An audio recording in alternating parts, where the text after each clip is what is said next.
Receiving notice of an ADA lawsuit can be overwhelming for any business owner, but understanding the basics can help you respond effectively and protect your business moving forward.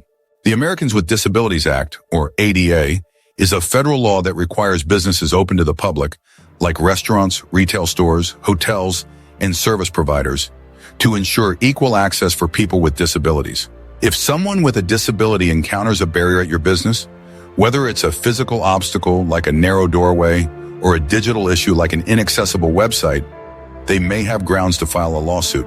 ADA lawsuits can be brought by anyone who has personally experienced discrimination due to an accessibility barrier. This includes so-called serial plaintiffs who file multiple lawsuits after identifying common violations. Common ADA violations range from missing ramps and non-compliant restrooms to websites that don't work with screen readers or policies that exclude service animals. If a lawsuit is successful, federal law typically requires the business to fix the violation and pay the plaintiff's attorney's fees, which can add up quickly. Some states, like California, also allow for monetary damages, increasing the stakes even further. The best way to avoid ADA lawsuits is through proactive compliance.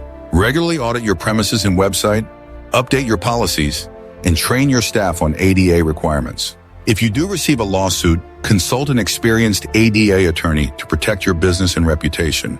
If you have an ADA issue and need to speak with a knowledgeable resource, feel free to contact us anytime by visiting www.nklegal.com.